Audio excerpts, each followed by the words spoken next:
Very good morning to all of you.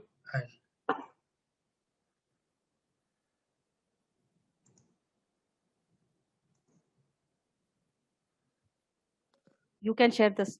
You can share your screens.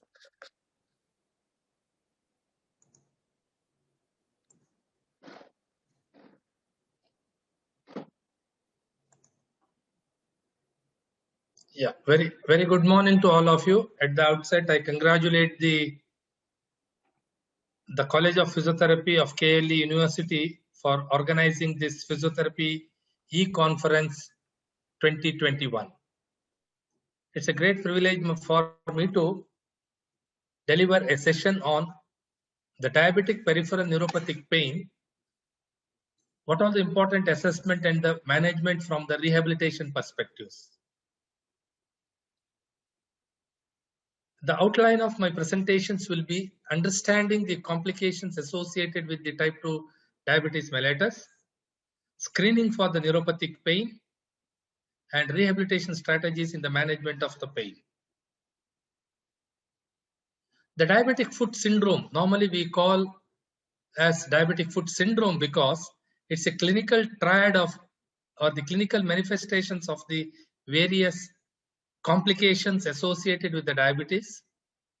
Earlier, usually we used to call it as the diabetic foot, but now looking at the magnitude and the involvement of the various systems, we call it as a diabetic foot syndrome. It's a triad of neuropathy, vascular changes, as well as the structural changes leading to the various complications. Among the various complications for the diabetic foot syndrome, the peripheral neuropathy is the one of the major cause for the diabetic foot syndrome. Predominantly, when we say the diabetic foot, we call it as the neuropathic foot or the neuropathic pain because the neuropathy is the predominantly affected in the diabetes patient. When we say the neuropathy, it can be of multifaceted or it have an involvement of the various system. It can be associated with the motor changes. It can be associated with the sensory changes, or it can be associated with the autonomic changes.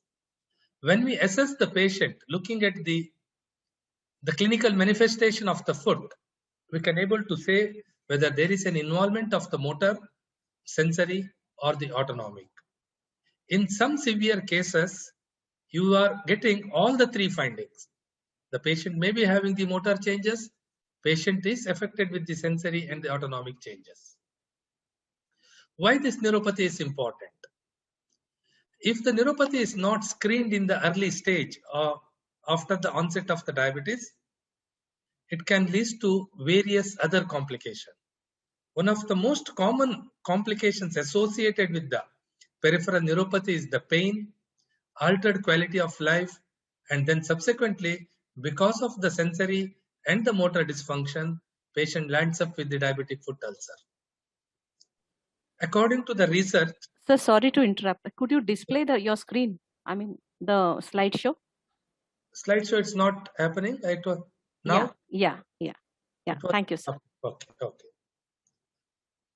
So now the 40 to 50% of the patients with the peripheral neuropathy, most of the time they develop with the painful diabetic peripheral neuropathy. In addition, as I mentioned, they also have other complications like altered quality of life, gait dysfunction, and about 5 to 6% of these patients later they land up with the diabetic foot ulcer. Either they may be permanently having a neuropathic ulcer, or depends upon the severity of the ulcer, sometimes they may have to go for the amputation. Diabetic peripheral neuropathy also associated with the fall risk. Why this is important is most of the diabetes patients are either with the age group of more than 60 and above. So age related risk, and then the neuropathy leads to the altered sensation, motor dysfunction, so that the fall risk is high. And the studies have highlighted that the diabetic peripheral neuropathy patients have almost 40% higher chances of fall risk and subsequent fractures as compared to the diabetic age-matched group. That's when you are assessing the patient, the most important thing is what type of the clinical presentation they tell you or the complaint they report to you. Most of the time, even with the duration of more than 10 years of diabetes, if you ask the patients, they say, I don't have any symptom. It's actually not the true. The reason is because of the severe involvement of the sensory system and the motor system, most of the patients don't have the the sensation. They're not even experiencing the pain or the other complications. When they say asymptomatic, don't stop your further assessment. It is important for you to screen them thoroughly, whether objectively whether there is any involvement of these neurological or the vascular system. In the beginning, most of the patients manifest with this tingling or the numbness, and most common reporting is the slipping of the footwear. This is usually associated with the neuropathy. Some patients, in addition to the neuropathy, they also can manifest a pain or pain on walking or the resting pain.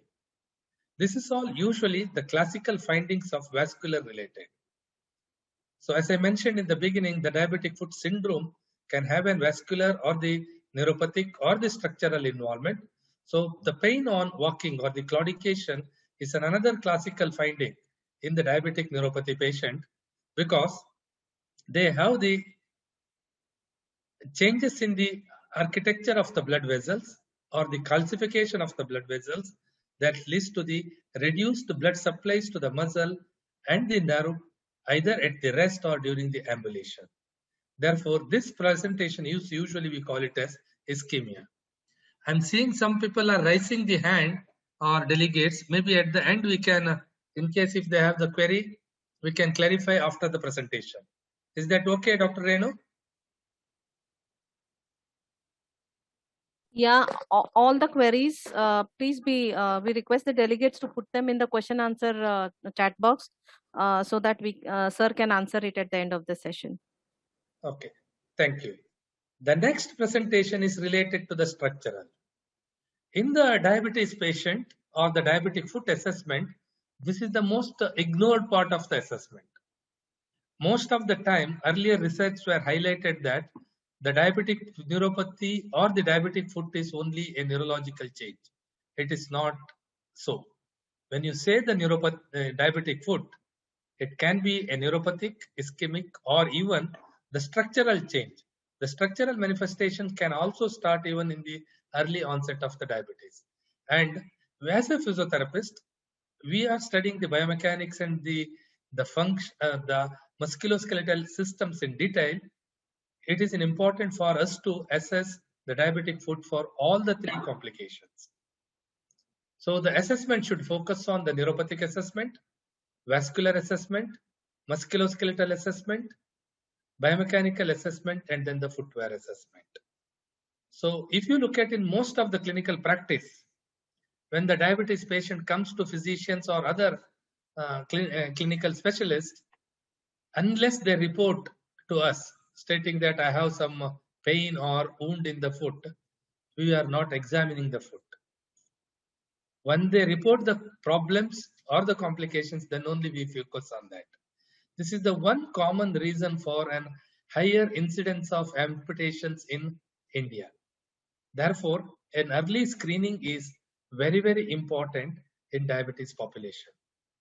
The recent guideline says the type 2 diabetes patients can start developing their microvascular complication. We call it as the microvascular complications even after the 1 year of onset of the diabetes.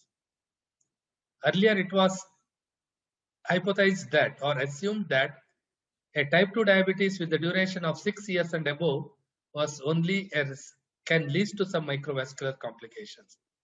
Now it is that the changes have happened, and even with the 1 year and above, the type 2 diabetes patient needs to go for the microvascular assessment. When I say the microvascular complications assessment, like they can develop the retinopathy, They can develop the microangiopathy, they can develop the nephropathy, they can develop the neuropathy or the foot complication. So that all this assessment needs to be performed after the 1 year of onset of the type 2 diabetes patient. Whereas in the type 1 diabetes, with the onset of 5 years and above, these microvascular complication needs to be assessed. When we focus on the foot assessment, as a physiotherapist, we need to focus on all the 5 components of this assessment. When you observe the patient, normally we call it as the look, listen and feel. This will not take more than 3 minutes. When you don't have any other sophisticated modalities or the tools for you to assess, you can just go with the look, listen, feel. When I say the look, you have to quickly observe the foot for these changes, whether there is any clawing of the foot. In this, you can see the bending of these great toes. That indicates when there is a clawing of the toes, that's the classical findings of the motor neuropathy. The callus over the pressure area. Normally, this all called the base of the metatarsal heads are called the weight bearing points, and even the ball of the great toe. This all called the weight bearing point, and look for any callosities or the hard skin. In addition, whether the patient is having any hammer toe or callus or the abnormal bony prominence. You can see here, as compared to the right foot, the left foot arch is widened or the sole is widened, and you can see on the medial aspect, the arch is completely shifted by the bony prominence. This is one of the classical clinical observations for the Charcot foot. Next, listen to the patient. Whether the patient is having any numbness, tingling, slipping of the footwear, is there any pain on walking, pain at rest or the nocturnal pain, nighttime pain. All these indicates whether the patient is having a neuropathic, vascular or the structural change. Then quickly feel for the 3 important things. One is palpate the base of the metatarsal heads. Normally you need to see the fat pad needs to be soft. If that is hardened, you can see the thick structure there. That itself indicates the subdermal onset of the callus. That's one of the risk factors for developing the ulcer. Feel for the pulse. Immediately you check for the posterior tibial and the dorsalis pedis. Compare with the radial artery whether the pulse is normal or whether there is any change in the pulse, and also look for change in the temperature. This assessment comprehensively gives us an overview of neuropathic, vascular or the structural change. Then for the neuropathy assessment, one of the common screening instrument across the globe used is the Michigan Neuropathic Screening Instrument. There are multiple questionnaires are available, Leeds questionnaire, Lance questionnaire, so many other questions are available. But just clinically, this is more appropriate because this has both subjective and the objective component. There are 15 self-administered questions the patient needs to answer with respect to the pain. There you can able to see if they say yes to more than 13, that indicates that there is a severe neuropathy. If anyone reports more than 8, that shows that there is a chance of onset of the neuropathy. In addition, the Michigan Screening Neuropathy Instrument is also having the sub-objective components like the monofilament assessment and then the vibration assessment using the tuning fork. But tuning fork has its own strength and limitation. Therefore, in the clinical practice, we are not using for the neuropathic assessment. Normally, we use the protective, we have to check the protective sensations using the monofilament. This is called Weinstein monofilament. This is the 10 grams monofilament, mainly used for assessing the protective sensation.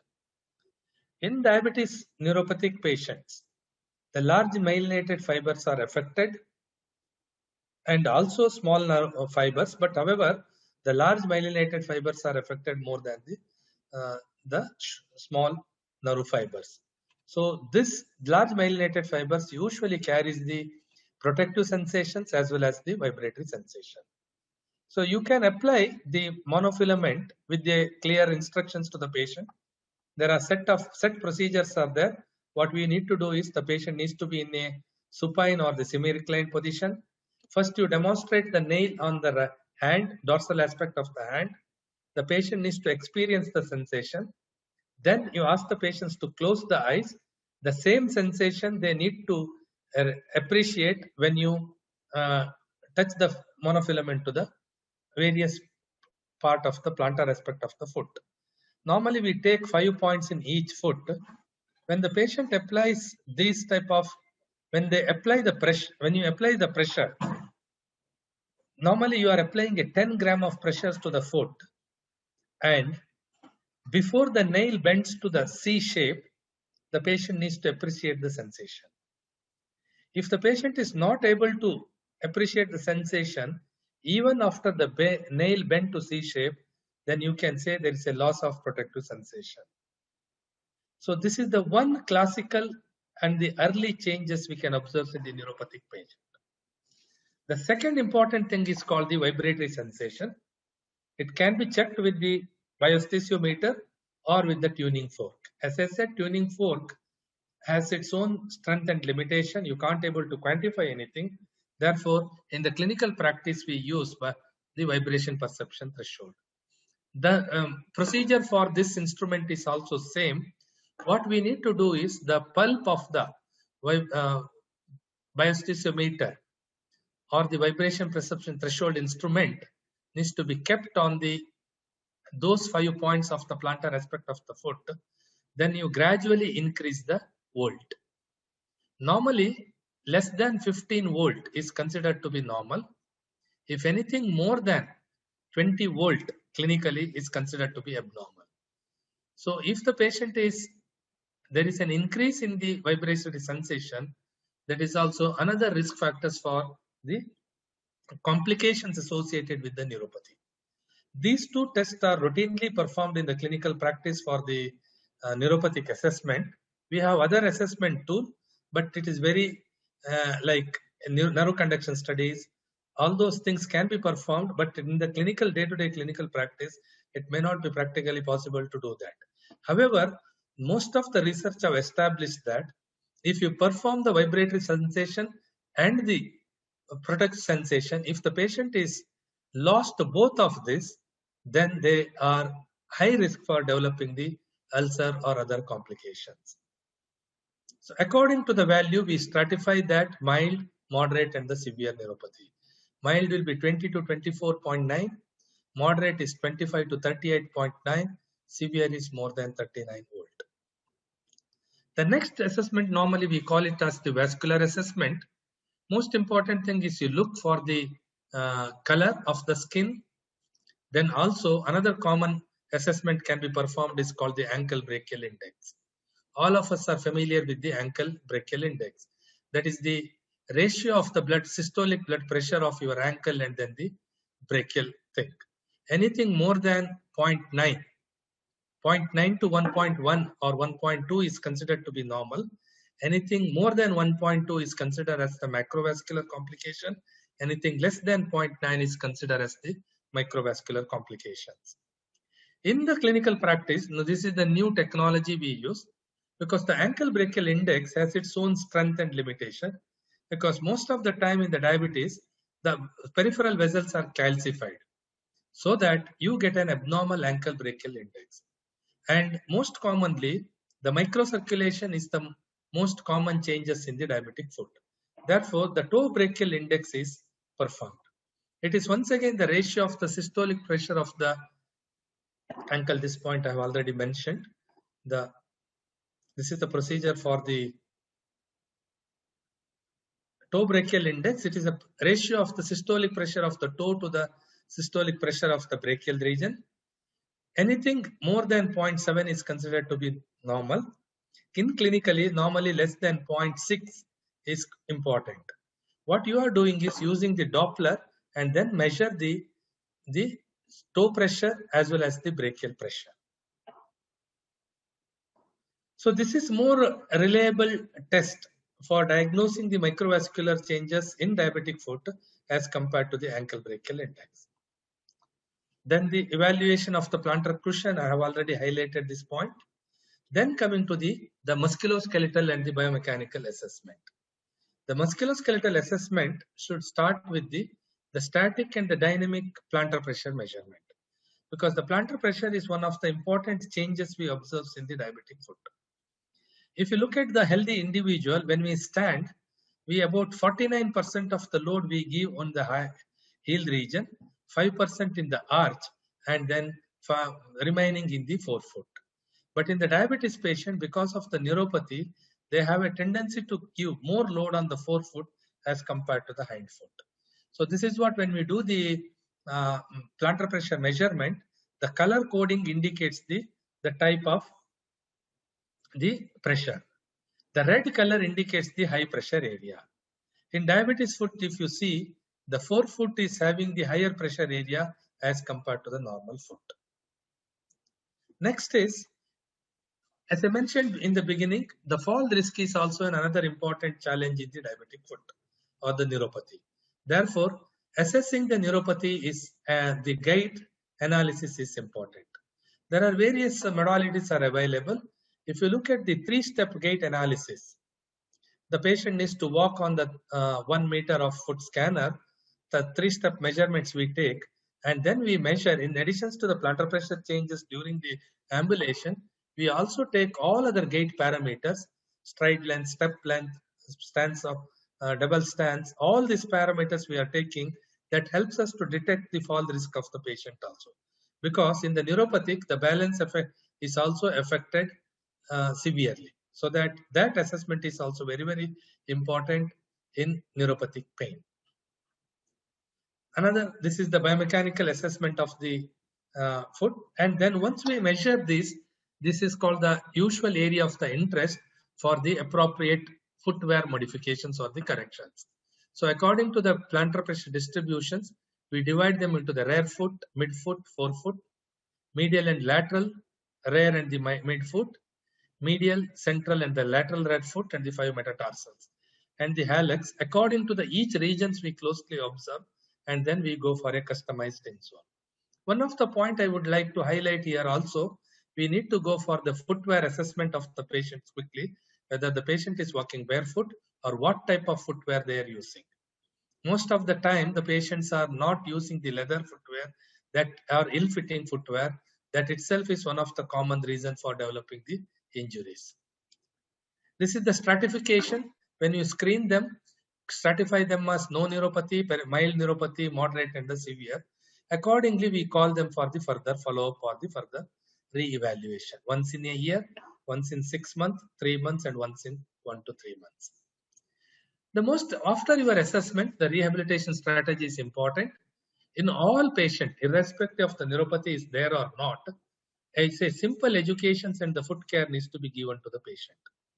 The second important thing is, depends upon the severity of the neuropathy, depends upon the plantar pressure changes, a customized footwear or the insole can be used, basically to correct the plantar pressure distribution as well as also correct the pain. Next is the pain management and then the exercise prescription. Rehabilitation strategies, the first is the education, what they need to do, what they are not supposed to do.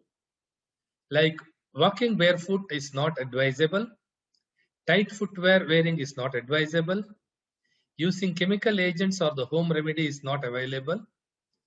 Most of the time, the risk factors modification is also important to prevent the peripheral arterial disease. The next important thing is to correct the plantar pressure. Customized footwear can be provided. We have an advanced tool called the foot balance, which helps in analyzing the foot, scanning the foot, and molding the foot. And just quickly, I will show that why this is important is, most of the time in diabetes patients, we can get any of this. This is called a pronated foot or the supinated foot. Depends upon the change in the, we call it as the loss of arch or the high arch. This can alter the foot. Therefore, assessing that and then the corrective footwear is important in these patients. As I mentioned, this is the type of foot usually you get. The why they normally go for high arch foot is when there is a motor clawing is there, the toes will become bent, so that automatically they have a tendency to go and keep the toes bent. Therefore, the arch becomes shortened. Then there is a tightness of the arch that can lead to the high arch foot, basically because of the motor neuropathy. Whereas in the sensory neuropathy, because of the loss of sensation, they don't know how much weight they are giving on the forefoot. So this itself leads to the change in the arch or reduction in the arch. We have an advanced tool called the foot balance, which helps in analyzing this the type of the foot and then the changes in their arch as well as the changes in the angulation of the foot. So what exactly we do is the participant will be asked to stand barefoot on the transparent mirror on the foot balance platform to analyze the foot. So once you analyze, there are in different positions we advise them to stand. First is the standing erect, then the standing with the knee bent 45 degree, then standing with the toes up. This all will help us in understanding how much is the changes can happen with the different position of the foot. With the standing erect loading, what is the change happens with the, basically we are looking at the wind loss mechanism. It's called the wind loss mechanism, there how exactly the changes in the longitudinal and the transverse arch. This is where normally we can, this techniques takes only a 20 seconds for analyzing that. And then the next important thing is a customized foot or the insole can be prepared within 1 to 2 minutes. So this is the one advantage of the this newer technology. Otherwise, what happens is the patients have to come next day, they may not come, and all these customizations may not be practically not possible with the manual method. Here what we do is immediately we measure what type of the foot they have and what corrections needs to be done, and then immediately within maximum of 3 to 5 minutes we can able to provide a customized insole to the patient. This, why I'm stressing this is the moment you correct the abnormal loading of the foot, the 30% of the pain can be reduced. Normally what happens is during the ambulation, they put more load on the plantar, on the forefoot. That itself is one of the risk factors for wear and tear at the forefoot region as compared to the other part of the foot structures. So the moment you redistribute the weight, you correct the foot angle, the pain factors also drastically will get reduces. In most of the other centers, they prescribe either it is called the MCR, microcellular rubber, that is not routinely used now. Another one is called the microcellular plastizote or MCP. MCP is more appropriate now as compared to the MCR footwear.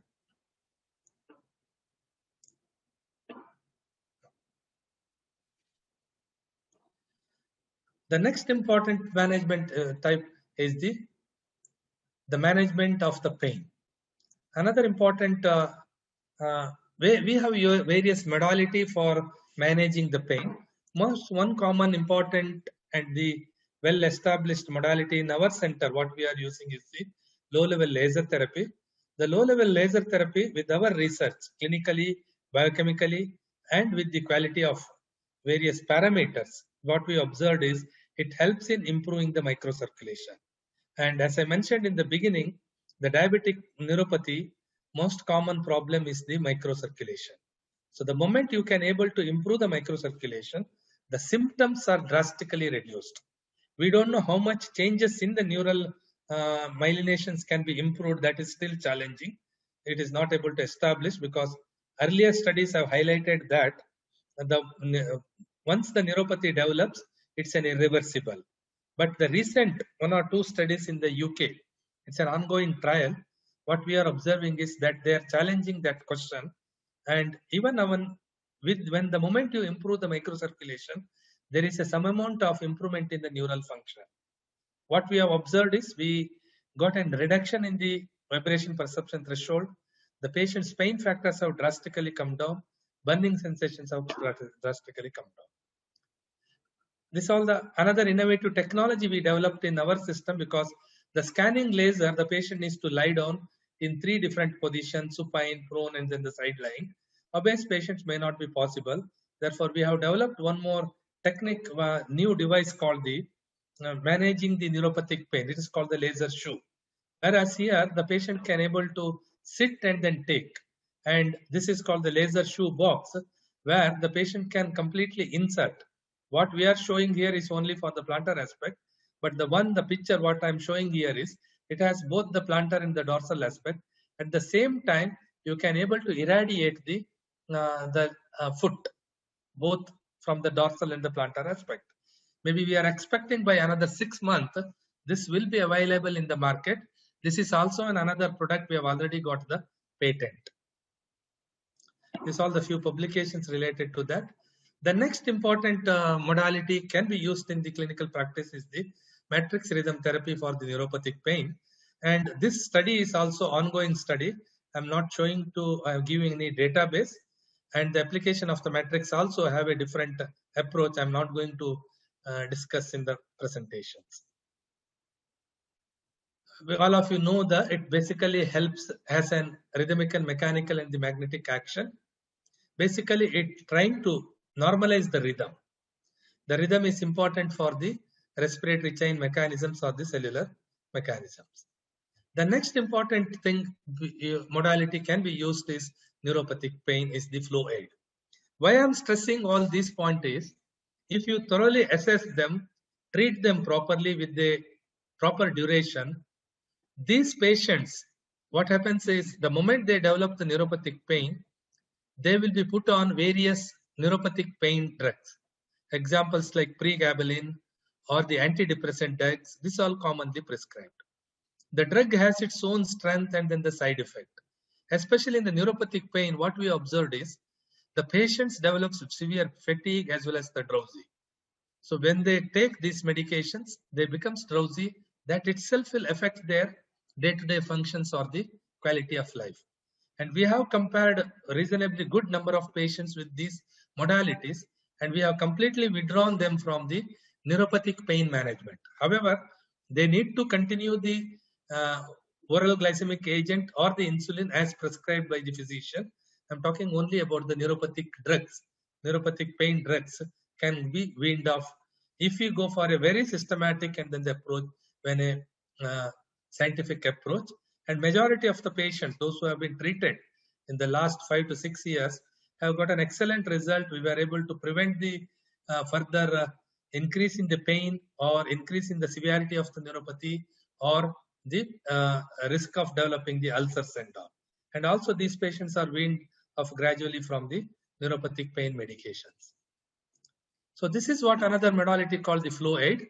Flow aid is nothing but the sequential contractions compression device therapy, most common devices to provide the sequential pulse. This is basically acts as a pumping of the calf muscle.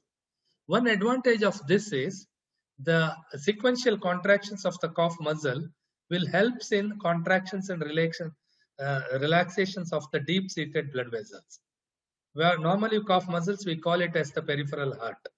The moment you improve the activations of the muscles, why this is important is because of the pain, the calf muscles also go for an protective inhibitions in these patients, or they reflex inhibition of this muscle. The moment you activate that, there is an improvement in the venous blood flow. Thereby, you can able to the patients can able to perform better. The last component is the exercise component. Neuropathic pain, because the glycemic control is one important factor for the modifying the neuropathic pain also. If the patient's blood sugar level is not controlled, that is one of the common reason for the aggravations of the neuropathic pain. The moment, or the diabetic foot, the moment you normalize the blood sugar level, either with the lifestyle modifications or medications, or synchronizing lifestyle modifications with the medication, then you will be able to get a better result. So it is important. I am not going to the details of the exercise evaluation, but it's important for us to understand the pre-exercise evaluations in these patients, because in the beginning, as I mentioned, they have the microvascular complications. Rule out for all these complications, and then the recent COVID history also. These are the screening tool for them. Then also most important thing is why the exercise metabolisms in the diabetes. The most important thing is pharmacological factors needs to be taken into consideration before we go for the exercise. The type of insulin, hypoglycemic agent, the timing of the injections or the oral hypoglycemic agent. These are important for the exercise prescriptions. Then also timing, the intensity and the duration of the exercise. Why this is important is the long history of diabetes patient develops the insulin resistance. The moment they develop the insulin resistance, the glycemic control is challenging. Only one modality what can help in improving the glucose uptake or reducing the insulin resistance is a structured exercise program. Structured exercise programs can help in triggering the release of the glucose from the adipose tissues. Thereby, it can help in controlling the hyperglycemia. This is the common component. I will not go into the details of these factors. The frequency. The most important thing is you need to focus on the foot exercise also. Intrinsic foot muscle training is very, very important in the peripheral neuropathic pain to reduce the neuropathic pain. The most important thing is this is helps in improving the balance, improving the mobility of the plantar fascia, helps in improving the lengthening of the arches, and also desensitization of the foot. This exercise is very, very useful in patients with the diabetic neuropathic patient. The foam exercise and then the intrinsic foot muscles exercise are important. Okay, this are the few publications in terms of exercise. We have also developed one more screening tool called the NeuroTouch, which has the combination of all four: monofilament, vibration, heat and cold, and the infrared. This helps in a single unit can be able to screen for all the four components. This is also along with the industry as part of the research grant we have developed in our center. Okay, there's another one in customized insole. Okay, this is few examples of with the non-pharmacological approach we were able to save the limb. Okay, in summary, early screening is very essential in the peripheral neuropathy. Customized offloading to relieve pain, pressure, and then pain and injury. Exercise-based rehabilitations along with the non-pharmacological agents or the modality is important in improving the glycemic control, quality of life, function, and then the pain relief. As physiotherapists, we have an important role in the integral part of the comprehensive diabetes management in India. Thank you all. Thank you, sir, for that wonderful, crystal clear and very apt presentation on management and assessment and management of diabetic neuropathic pain. However, we have some delegates, some questions for you. Yeah. There's one question being asked: why is diabetes troublesome for the feet? That's what I said. The microvascular complications, the small nerves are most affected in diabetes, especially the retinal nerve, the nerve which supplies to the kidney, the nerve which supplies to the small muscles of the foot, gets compromised because of the altered microcirculation. That's why these are all called the end organ complications or the microvascular complications. And the blood supply to these small nerves are affected more as compared to the larger nerve, so that the small nerves are affected most commonly in the diabetes. That's for the foot. There's another question which is asked: what is DKA that you mentioned? Pardon? What is DKA? It is called the diabetic kidney disease or the diabetic kidney acidosis. Diabetic ketoacidosis. Ketoacidosis. Yeah, ketoacidosis. Okay. Sir, another question is, besides the so many assessment techniques that you beautifully presented, any other assessment techniques which are clinically done, which can be done bedside, besides the monofilament and the other We techniques? can go for the various clinical tests, but it may not apt for the diabetic foot. It may give the musculoskeletal changes or the other musculoskeletal system changes. If you use there are motor neuron test is there, tunnel test is there. This are not directly specific to the diabetic foot. It is basically related to the peripheral neuropathy. But when you wanted to diagnose the diabetic peripheral neuropathy or the foot, these are the very common test and specifically performed for the foot complications. Sir, any advanced modality to cure diabetic foot once it is diagnosed, assessed? Besides, we are speaking on non-pharmacology. So besides whatever you have told, any other advance which is still on research? And we can go for the hyperbaric oxygen therapy can be used. HBOT is another approach. Most commonly is recommended for the diabetic foot. Any biomarkers for diabetic neuropathy is another question put forward by the delegates. There are neuropathic specific markers are there, analase and then superoxidase or the MMP. It's called the metanoproteinase. These are the various specific markers can be used in the diabetes, and also interleukins and then the TNF alpha.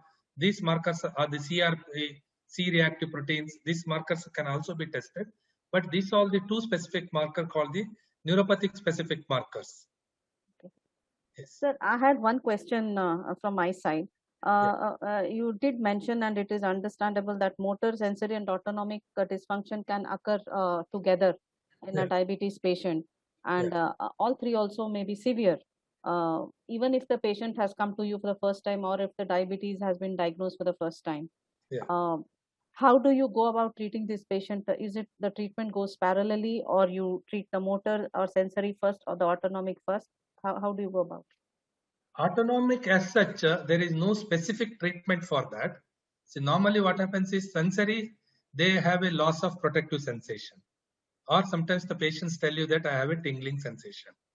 Whereas motor, commonly you can see the clawing of the toes and then the diminished ankle jerk. Or you can see the wasting of the intrinsic foot muscle. Whereas for the autonomic foot, usually you will see the dry skin or the fissure. You can see the heel, there is a breaking of the skin. The fissures or the dry skin is seen. But most commonly, the autonomic is treated or the loss of sweat also they say. I can't able to appreciate the sweat and all. So the most important thing is you have to go for a moisturizing. Moisturizing is the best method to prevent the autonomic changes.